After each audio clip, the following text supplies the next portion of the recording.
Hello, and welcome back to History Talk, the talk show where we talk about history as related by the title. Today, we're going to be talking about the rise of Labour and Northern Ireland. Let's dive in. Hello, and welcome back to History Talk, the place where we talk about history.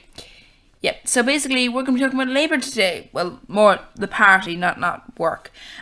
So, as we talked about in the previous video, the British government in England is not really the best one. The Conservatives are, they're inefficient. They start, they don't seem to understand that, when people don't have a home, people aren't able to feed people, when they're not able to really live, and when their only real resource is to either, to steal or die, then you need to provide social welfare. However, they don't do that. So what happens is Labour gets into power. However, Labour is not in power in Northern Ireland. So the Unionists are concerned somewhat.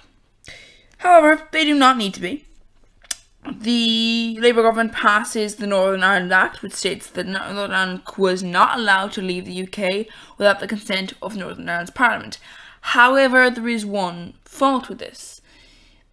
The government in England could still introduce direct rule, which would lead to the question of what exactly do you mean by Northern Ireland's Parliament? Because if you introduce direct rule, then is that Northern Ireland's Parliament? Does Northern Ireland's Parliament just mean Westminster?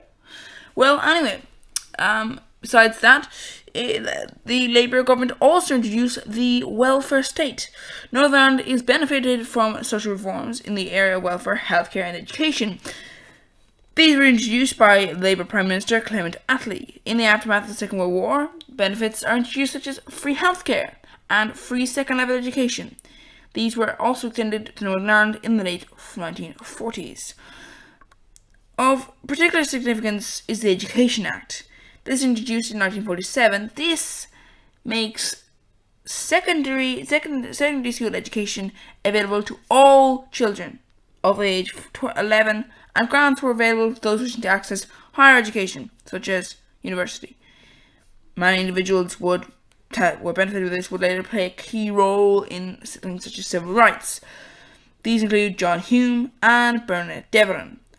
These were civil rights leaders and politicians. These benefited by education as they received as a result of the welfare state, because without that, they wouldn't have been able to receive this high level of education. Then comes housing. Now, housing was a problem because while 100,000 homes had been built by the Northern Ireland Housing Trust, most of these houses were allocated to individuals and families by local authorities. This led to a problem because many accusations of discrimination in the 1960s, which when it was argued that the local authorities tended to favour Protestants over Catholics in the distribution of housing. So this led to a real problem because once Protestants started to benefit Catholics, then while there was housing made available, it looked like Catholics were deliberately just shoved out of the way.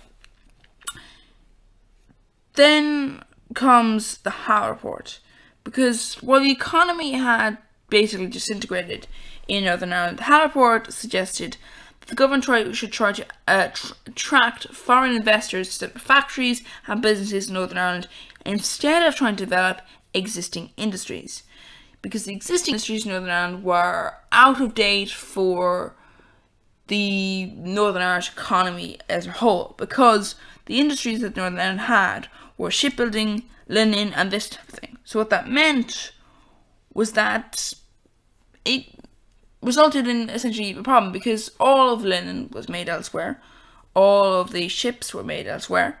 So Northern Ireland was a little too of a Western, expensive. It wasn't that expensive, but it was an expensive enough place, so no one wanted to build things there.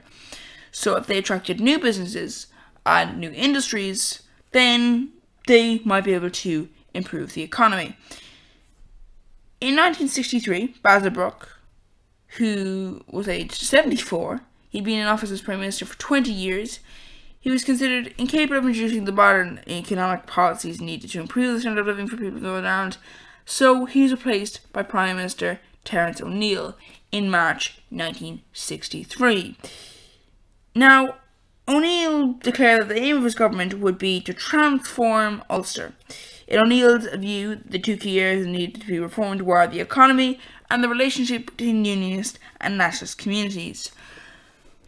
O'Neill aimed to modernise the Northern Ireland economy.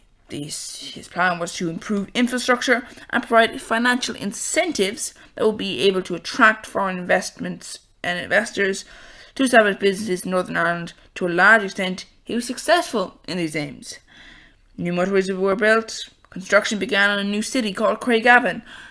However, the name was controversial. James Craig, not the nicest man in history.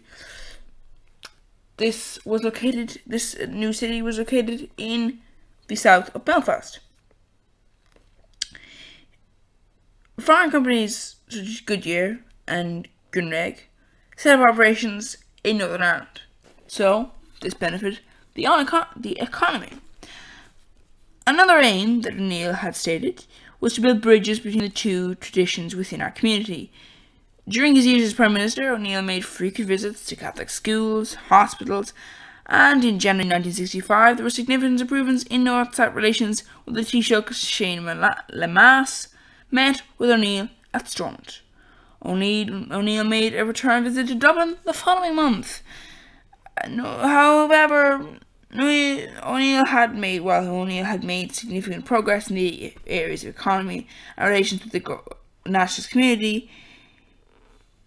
O'Neill's time in office coincided with a period of growing discontent, particularly among nationalist community. Long-held grievances over discrimination against the Catholic community came to force in the late 1960s, and this gave rise to the Civil Rights Movement, a campaign for political and social reforms in Northern Ireland.